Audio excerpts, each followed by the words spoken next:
নমস্কাৰ বন্ধুসকল, মই হিৰেণ। আজি মই আপোনালোকক এই ভিডিঅ'টোৰ জৰিয়তে 2024 চনত এই তিনিটা ৰাশিৰ শিক্ষা আৰু কেৰিয়াৰ ক্ষেত্ৰত কেনে হ'ব তাৰে সম্পূৰ্ণ বিৱৰণ মই আপোনালোকক এই ভিডিঅ'টোৰ জৰিয়তে আগবঢ়াইছোঁ। প্ৰথমে মোৰ চেনেলটো আপোনালোকে ছাবস্ক্ৰাইব কৰি ল'ব, যাতে মোৰ পিছৰ ভিডিঅ'বিলাক আপোনালোকে সহজে লাভ কৰিব পাৰে। লগতে মোৰ ভিডিঅ'টো ভাল লাগে তেন্তে লাইক আৰু শ্বেয়াৰ কৰিব, কমেণ্ট কৰি আপোনালোকৰ মনোভাৱ প্ৰকাশ কৰিব। এতিয়া আহোঁ মূল বিষয়লৈ। তুলা ৰাশিৰ ব্যক্তিসকলৰ এই 2024 বৰ্ষত এওঁলোকৰ শিক্ষাৰ ক্ষেত্ৰত এনেধৰণৰ। এই বছৰটো শিক্ষাৰ্থীসকলৰ বাবে অতি কঠোৰ আৰু প্ৰত্যাহ্বানেৰে ভৰি পৰিব। শনি আপোনাৰ পঞ্চম ঘৰত অৱস্থিতি হৈ থাকিব আৰু আপোনাৰ চতুৰ্থ ঘৰৰ প্ৰভু। সেইবাবে আপুনি আপোনাৰ অধ্যয়ন সম্প্ৰসাৰিত কৰাত সুযোগ পাব। শনিদেৱৰ কৃপাৰে আপুনি আপোনাৰ মনোযোগ বৃদ্ধি কৰিব পাৰিব আৰু আপোনাৰ অধ্যয়নত অধিক মনোযোগ দিব পাৰিব। মাৰ্চৰ পৰা মে' আৰু আগষ্ট লগতে অক্টোবৰ এই মাহবোৰ আপোনাৰ বাবে অধিক প্ৰত্যাহ্বানজনক হ'ব। এই সময়ছোৱাত আপুনি দৃঢ়তাৰে অধ্যয়নত গুৰুত্ব দিব লাগিব, অন্যথা সমস্যা হ'ব পাৰে। যদি আপুনি প্ৰতিযোগিতামূলক পৰীক্ষাৰ বাবে প্ৰস্তুতি চলাই আছে, তেন্তে এই বছৰে আপোনাক ৰাহু মহাৰাজৰ আশীৰ্বাদ দিব আৰু আপুনি ইয়াৰ পৰা সৰ্বশ্ৰেষ্ঠ সফলতা লাভ কৰিব পাৰিব। এই বছৰটো উচ্চ শিক্ষা গ্ৰহণ কৰা ব্যক্তিসকলৰ বাবে অতি মধ্যমীয়া হ'ব। আপুনি আপোনাৰ সামৰ্থ্য আৰু অধিক বৃদ্ধি কৰাৰ ওপৰত গুৰুত্ব দিব লাগিব, যাতে আপুনি বিচৰা সৰ্বশ্ৰেষ্ঠ ফলাফল লাভ কৰিব পাৰে আৰু আপুনি বিচৰা বিষয়বোৰ অধ্যয়ন কৰাত সফল হ'ব পাৰিব। অধ্যয়ন কৰিবলৈ বিদেশলৈ যোৱাৰ সপোন দেখি থকা যিসকল ব্যক্তি তেওঁলোকৰ সপোন পূৰ কৰিব পাৰিব, কিন্তু সাধাৰণতে এই বছৰটোৱে আপোনাক অপেক্ষা কৰিবলৈ ইংগিত দিছে। আপোনাৰ কেৰিয়াৰ ক্ষেত্ৰত এনেধৰণৰ। আপোনাৰ কেৰিয়াৰ সম্পৰ্কে আপুনি এই বছৰটো কিছু ভাল ফলাফল লাভ কৰাৰ সম্ভাৱনা দেখা গৈছে। বছৰটোৰ আৰম্ভণিতে দেৱগুৰু বৃহস্পতি আপোনাৰ সপ্তম ঘৰত থাকিব আৰু শনি মহাৰাজ আপোনাৰ পঞ্চম ঘৰত থাকিব। বছৰটোৰ আৰম্ভণিতে সূৰ্য আৰু মংগল আপোনাৰ তৃতীয় ঘৰত থাকিব আৰু আপোনাৰ ষষ্ঠ ঘৰত ৰাহুৰ প্ৰভাৱৰ বাবে আপুনি কোনো প্ৰত্যাহ্বানৰ সন্মুখীন হ'ব লাগিব আৰু আপুনি ভয় নকৰিব। লগতে আপোনাৰ এই গুণটোৱে আপোনাক আপোনাৰ কেৰিয়াৰত সফলতা প্ৰদান কৰিব। আপুনি যি কামেই পাব, ইয়াক আপোনাৰ কামত অতি ভালদৰে কৰিব পাৰিব। আপোনাৰ জ্যেষ্ঠসকল আপোনাৰ সৈতে সুখী হ'ব আৰু তেওঁলোক আগ্ৰহেৰে আপোনাক ভাল পাব, এটা স্থিতিত পাব। মাৰ্চ আৰু এপ্ৰিল মাহবোৰ কিছু অসুবিধাজনক হ'ব। এই সময়ছোৱাত আপুনি আন এটা চাকৰিৰ বাবে চেষ্টা কৰিব লাগিব পাৰে, কিয়নো প্ৰথম চাকৰিটোত আপুনি সমস্যা পাব পাৰে। মে' আৰু জুন মাহত আপুনি আপোনাৰ কামৰ ক্ষেত্ৰত আপোনাৰ বিৰোধীসকলৰ প্ৰতি সতৰ্ক হ'ব লাগিব, কিয়নো তেওঁলোকে বিভিন্ন ধৰণৰ আপোনাৰ বিৰুদ্ধে যক্ষ্যন্ত্ৰ কৰিব পাৰে আৰু তাৰ বাবে আপুনি আপোনাৰ কেৰিয়াৰত সমস্যাৰ সন্মুখীন হ'ব লাগিব পাৰে। ইয়াৰ পিছতেই সময়বোৰে আপোনাক উন্নতি দিব। আগষ্টৰ পৰা ডিচেম্বৰলৈকে এই সময়ছোৱাতে আপোনাৰ বাবে অতি ভাল সুযোগ আহিব আৰু আপুনি আপোনাৰ চাকৰিৰ শক্তিৰে প্ৰতিটো কাম ভালদৰে কৰিব পাৰিব আৰু নিজৰ বাবে এক বেলেগ স্থান তৈয়াৰ কৰি ল'ব পাৰিব। বৃশ্চিক ৰাশিৰ ব্যক্তিসকলৰ শিক্ষাৰ ক্ষেত্ৰত কেনে হ'ব তাৰে সম্পূৰ্ণ বিৱৰণ মই আপোনালোকক এই ভিডিঅ'টোৰ জৰিয়তে আগবঢ়াইছোঁ। এই বছৰটোৱে শিক্ষাৰ্থীসকলৰ বাবে মিশ্ৰিত ফলাফল আগবঢ়াইছে। ৰাহু মহাৰাজ গোটেই বছৰটো পঞ্চম ঘৰত বহি থাকিব, যি আপোনাক বুদ্ধিত তীক্ষ্ণ কৰি তুলিব। আপুনি যি ভাবে বুজিব বা আপুনি পঢ়িব নতুবা জানিবলৈ চেষ্টা কৰিব, আপুনি এই সকলোবোৰ অতি সোনকালেই আপোনাৰ মনলৈ আহিব আৰু আনিব পাৰিব আৰু আপোনাৰ বুদ্ধি বিকশিত কৰিব পাৰিব। আপোনাৰ স্মৃতিশক্তি তীক্ষ্ণ হ'ব। আপুনি আটাইতকৈ কঠিন প্ৰত্যাহ্বানবোৰ সমাধান কৰিব পাৰিব। সেইবাবে গণিতৰ হওক বা সাধাৰণ জ্ঞানতেই হওক এক চিকুটত এই সকলোবোৰ সমাধান কৰিব পাৰিব। ই আপোনাক আপোনাৰ বিষয়বোৰত আগবাঢ়ি যোৱাত সুযোগ দিব। কিন্তু এই ৰাহু মহাৰাজে আপোনাৰ মনোযোগ বিভ্ৰান্ত কৰাৰ বাবেও কাম কৰিব আৰু ইয়াৰ বাবে আপুনি অধ্যয়নত আপুনি প্ৰত্যাহ্বানৰ সন্মুখীন হ'বলগীয়া হ'ব পাৰে। কিয়নো যদিও আপোনাৰ মন তীক্ষ্ণ কিন্তু নিৰন্তৰ শৃংখলাবদ্ধভাৱে অধ্যয়নৰ অভাৱৰ বাবে আপুনি মাজত কিছু প্ৰত্যাহ্বানৰ সন্মুখীন হ'ব লাগিব। ইয়াক এৰাই চলিবলৈ আপুনি চেষ্টা কৰাটো অত্যন্ত প্ৰয়োজন হ'ব। যদি আপুনি যিকোনো ধৰণৰ প্ৰতিযোগিতামূলক পৰীক্ষাৰ বাবে প্ৰস্তুতি চলাই আছে তেন্তে বছৰটোৰ প্ৰথমাৰ্ধ কিছু দুৰ্বল হ'ব। আপুনি কঠোৰ পৰিশ্ৰম কৰিব, লগতে আপুনি আহিবলগীয়া অধ্যাংশত শুভ ফলাফল প্ৰাপ্ত কৰিব পাৰিব। গ্ৰহৰ স্থিতিয়ে সূচাইছে যে মে' আৰু অক্টোবৰৰ মাজত আপুনি যিকোনো প্ৰতিযোগিতামূলক পৰীক্ষাত নিৰ্বাচিত হোৱাৰ সম্ভাৱনা অধিক।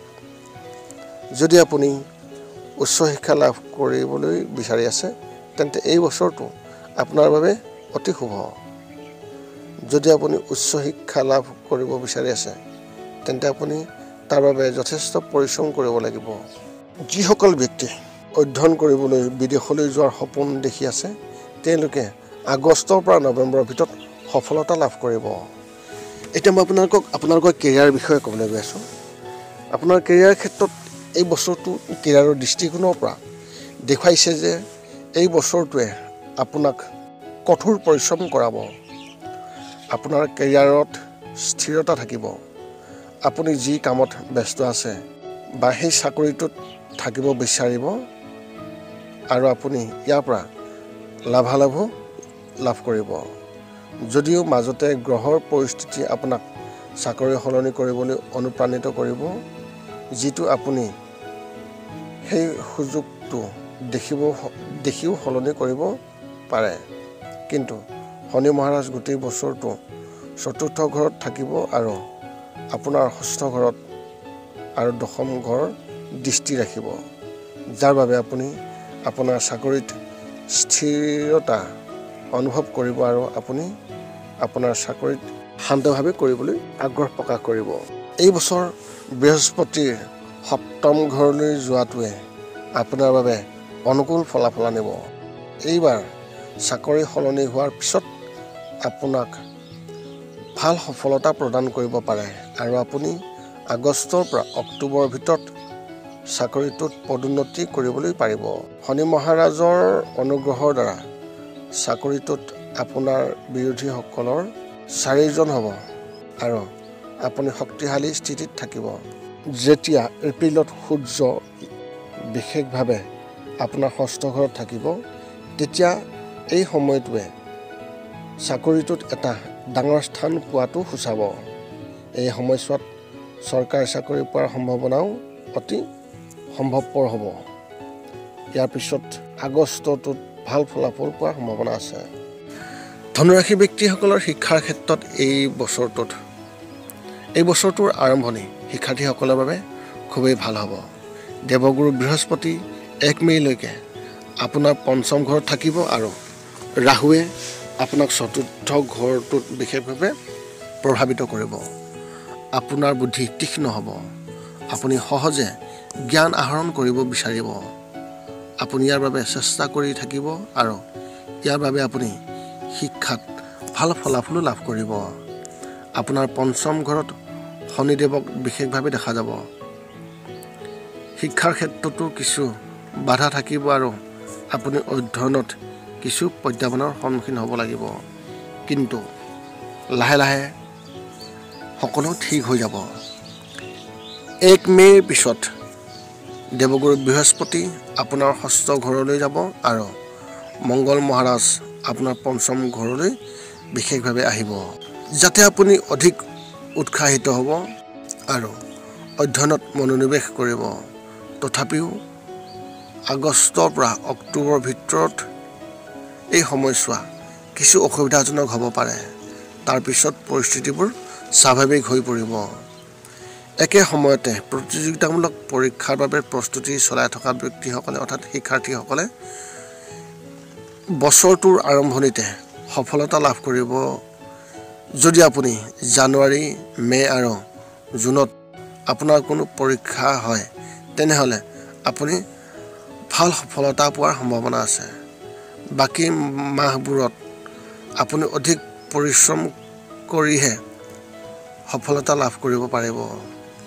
সেইবাবে আপুনি কঠোৰ পৰিশ্ৰমক মৌলিক মন্ত্ৰ কৰি অধ্যয়নত আবদ্ধ কৰি ৰাখিব পাৰে। উচ্চ শিক্ষা লাভ কৰা শিক্ষাৰ্থীসকলে বছৰটোৰ আৰম্ভণিতে সফলতা লাভ কৰিব।